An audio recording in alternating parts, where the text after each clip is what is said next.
Well, hello. Thanks for coming back to check out another video. So, we are here today to sit down and talk about my worst purchases so far in the year 2022. I think you're going to see this near the tail end of June. I did maybe a week ago post like my best purchases of 2022 so far. And in that video, I asked you guys, like, are you interested in seeing a like worst version of this? And I did get a few comments back saying like, yes, we would love to see that. So here I am, just filming the things that want to be filmed and things that I want to film too. But either way, I'm kind of excited to like sit down because I feel like this is a good way just to talk, and like maybe this is something like a favorite product of yours, and maybe you have like a different way of using it than I do, and so you can like help me out to use it in a better way. Or maybe you have this product and you, like me, are like, no, I absolutely don't love this, and I can show you like my alternative use way of using it. So yeah, I'm just excited to sit down and film this. I think in my best purchases, no, I had some like non-makeup things, because I have some non-makeup things in this video as well, and that's what we're going to start out with, and then we'll move on into the makeup. But if I'm not mistaken, I have like 7 or 8 items to get into, so no further rambling. Let me get the body care stuff and we'll get that out of the way first. Okay, so I have 2 things from Tree Hut. Usually Tree Hut is a brand that I really like. You guys know I have used up countless bottles of the shaving oil, and I have used up countless body scrubs from them. But I have never tried a lotion from them. So this is their Watermelon Whipped Shea Body Butter for hydrated, youthful looking skin. Okay, first, the watermelon scent is just not for me. It's too sweet. Like it's too sugary. You know what I mean? Like it's not so much a watermelon as like a fake artificial candy Jolly Rancher watermelon scent. And I'm not really into that. I don't really like the artificialness to this. But 2, like the texture of this, I just don't like. So you can tell, hopefully in there, maybe, I have used this like a time or 2 since getting it. And it looks like it's going to be a thicker body cream in here, and it's not. You break it down, like rub it between your hands, you start to apply it to your body, and it very much takes on this really thin consistency. And then I don't find that this actually sinks into my skin. Like I feel like my clothes for the rest of the day are kind of like sticking to my body. Just not a favorite, not something I enjoy. I won't be trying any of their other like whipped body butters. Just I think there are better ones out there on the market. So speaking of Tree Hut, I have been let down again by them. So this is one of their Shea Sugar Scrubs. This is in the scent Candied Lemon. Now I already finished off one of these, but I have to say this whole line of summer scents that they had, so the Candied Lemon, the Pineapple, and the Strawberry one, are just all a little bit off. Not in formulation, like they're still the great, like very abrasive, scrub 3 layers of skin off Tree Hut scrubs that I've come to know and love. But the scent of this, it's just like, it's like kitchen lemon, faintly, and feet. And then like the strawberry one, it's kind of strawberry but also kind of expired food. And the pineapple one is just, I guess the pineapple one honestly is the least offending one, but it's offending to me because it's that fake sickly sweet pineapple that I just don't like. But either way, I probably won't pick up any of their other summer scents, like even this time next year, just because I've been a little bit burnt by it. I'm a little bit hesitant. This just wasn't good, so I'm kind of like struggling to force myself to reach for the last 2. The only 2 I have left are this one, and then I do have the pineapple one in my closet. Maybe I'll pull this one out next and suffer through it, and then, like I said, work through that pineapple one because it is the least offensive of the scents. But yeah, just greatly let down by Tree Hut this summer. Not really happy about that. But anyway, the only other body care item that I have to talk to you about, this is from Fortune Cookie Soap. So this is one of their body milks. Now, I think that I should have done a little bit more research, because they have a whipped cream, which is like a thicker consistency lotion. Then they have their aloe me's, which are the 2, it's a body lotion with 2 strips of aloe vera and then like that thicker body cream in the center. And so that creates like a thinner consistency lotion. I'm not quite sure if they have like just a traditional thin lotion. Haven't done that much research. But this, the body milk, I thought that this would be like a more lotion type product, and it's not. It's milk. It's like actually the consistency of milk. Do you hear that? That's milk. That's just milk rattling around in there. I mean, it's not like actually just milk, but you get what I'm saying. So this is like, I just don't feel like this is hydrating enough for my skin, and it feels just a little weird, like, to put it on. And I think that's the like texture of it. And again, much like with the Tree Hut one, I just don't feel like this absorbs well into my skin. So I have this, which is the Dead and Breakfast scent, and the scent of this is quite lovely. I've used up this scent as a hair care item, and I just love it. It's like coconut milk and Fruit Loops, and I love smelling like that. I love smelling like breakfast cereal.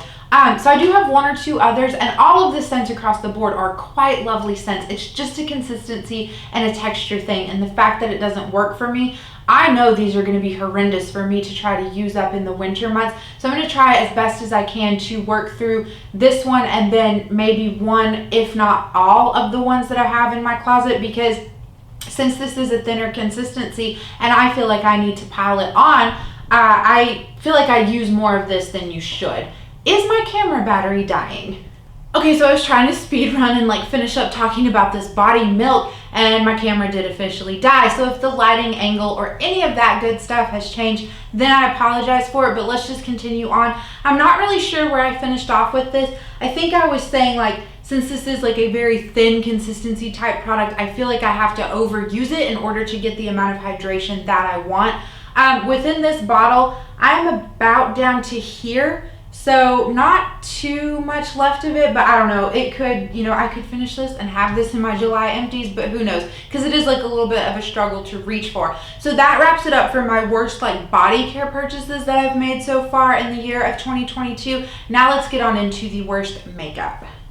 Okay, so in my like best purchases of the year, I didn't include any eyeshadow palettes, even though I have purchased some phenomenal eyeshadow palettes this year. It was just too hard to like pick and choose.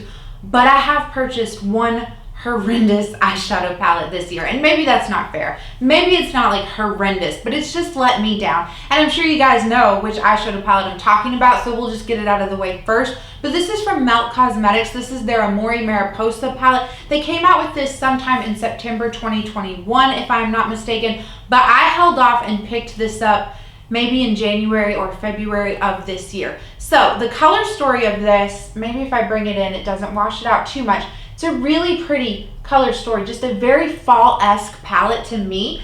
I just could not get this out of my head. So I went ahead and bit the bullet and purchased this at full price for $70. Not worth the $70. Like, yes, the packaging is very nice. You get a very large, like, nice mirror. The butterfly detailing and all of that is really cute.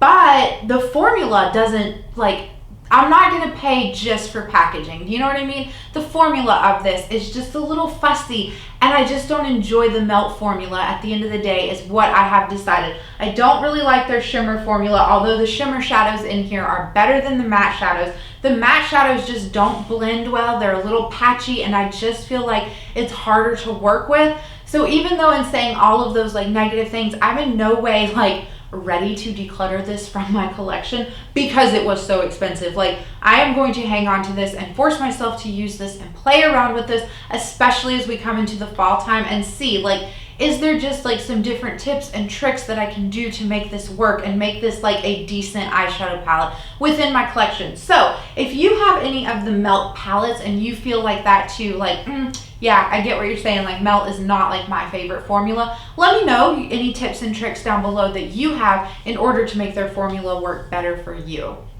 Okay, so I have one lip liner that actually is like, it's terrible. So this is from NYX. This is one of their matte suede lip liners, and this is in the shade Fold Again. So I picked this up because I really was on like this orange lipstick kick, and I really have to like push down to get any color off of this. But anyway, I was on this orange lipstick kick, and I still am. And I didn't have any like orange lip liners in my collection. So NYX was having a sale like earlier on in the year, and it was like buy two, get one free. And so this was one of the things that I picked up. And the color of this is much more on the lighter pastel side than what they picture online. Like online, this looks like it's going to be a deeper, darker, true orangey type color. Not what you get in person. Then two, like I said, it's just such a dry formula. Like you really have to press it in to get any of that color payoff onto your lips. and it's kind of like a crumbly formula. I just don't enjoy it. So I'm going to try to like work through this, work it out of my collection. Because again, it's not one of those items that's like so terrible, I'm just going to declutter it. But it's definitely not something I would repurchase. And if you had a shade from this line in mind, I still would recommend trying like a different lip pencil from either one of their other lines or someone else entirely, because this matte suede formula is just super dry. Now, if you're into that formula, you might actually really like these, but I want something a little bit more creamy. So, worst purchase. All right, to wrap it up, I have 2 concealers to talk to you about. So this first one is from NYX. I believe this launched this year. So this is the Bear With Me Concealer Serum. I have mine in the light shade. I have been using this. I'm trying to like finish it off. My problem with this concealer is, one, it's on the thinner side, which is fine. It is a little bit more hydrating, and I feel like it doesn't look cakey underneath your eyes. Like, I do enjoy that, and this does give a decent bit of coverage for it being on the more thinner, like, consistency side. However, there is something within this concealer that just does not agree with my eyes. When I use it under my eyes kind of burn and they water like crazy. And I know we're in the height of allergy season, and so they're watering on the daily anyway, but this just makes it worse. And I really think that I'm having a reaction to something within this concealer. So the way I have been using this up is I have some more serum type foundations that just don't offer the coverage that I want. So I take like 2 to 3 pumps of this, mix it in with my serum-esque foundation, and that's how I've been applying this. I don't bring this anywhere near my eyes. And it's fine, like it wears nicely as a foundation. I do have it on today, like mixed with, like I said, a more serum foundation, and I do enjoy it for that. But yeah, would not repurchase something from them. So far, NYX as a whole for me this year has just been a complete and utter letdown. Like basically everything I have bought from them has just been a failure. The only thing that I can recall that I actually like from NYX is their butter glosses, now that I think of it. So let me know down below, what is your favorite NYX product? Actually, no, I had the NYX Marshmallow Primer. I really like that. But other than that, and their butter glosses and their foundation, their Glow With Me foundation, those are the only 3 things I can think of. But yeah, either way, let me know what your favorite NYX product is down below. Okay, so then the last product, again, another concealer. So this is from CoverGirl. This is their Clean Fresh Hydrating Concealer, and I have mine in the shade 330 Fair. Now, my first complaint with this, as you can see, is it's a very yellow concealer. And online, I feel like it looked like it was going to be more of a cool to neutral undertone. I am not a warm tone kind of girl, so this is a little bit of a struggle to use. I don't use this underneath my eyes where I really want the brightening effect. So I use this like to conceal any areas that I need to, and then I'll use it to like do the whole like try to brighten the center of my face, and it's okay for that. But this is a thinner consistency concealer, much like the NYX one. However, this offers like no coverage whatsoever. I don't see any like benefits to this, and I have to say this was a silly purchase of mine. This is probably the biggest regret purchase, even over the Melt palette, because I had tried the foundation from this Clean Fresh line, you know, that came with like the little pink labeling on it and everything. I did not like that foundation. I felt like it not burned my skin, but it definitely felt off. And so I decluttered that right away. So what in the Lord's name did I think this concealer was gonna do that foundation didn't do? You know what I mean? Like, I know they're 2 different products, like a foundation and a concealer, but I'm saying, like, if I didn't like the foundation, why did I think I would like the concealer from the same line? I don't know what Haley does sometimes. But either way, this isn't like, again, as terrible, like need to declutter it from my life. I'm just going to try to use this up. And surprisingly, when I like take the wand and like scrape it around and everything, maybe you'll be able to see this. There's already like windowing in it. Again, I don't know if you can see it. The ring light might wash that out. But I'm like super surprised that it's going a lot more quickly than a typical concealer does. So I really think that I could finish this off and the NYX one by the end of this year and not have any more bad concealers in my collection. So that is it. That is it for my worst purchases so far in the year of 2022. I had so much fun filming this and the best version. Again, I'll leave that link down in the description box in case you missed it. But I really think I'm going to do this at the end of the year and talk about like my very favorite things and my very least favorite things. So let me know down below what your worst purchase has been this year, because again, I always love talking to you guys. So I thank you so much for sticking and making it to the end. That is not really a full sentence, but I hope you're having a good day, a good night, or a good whatever, and I will catch you in the next one. Bye.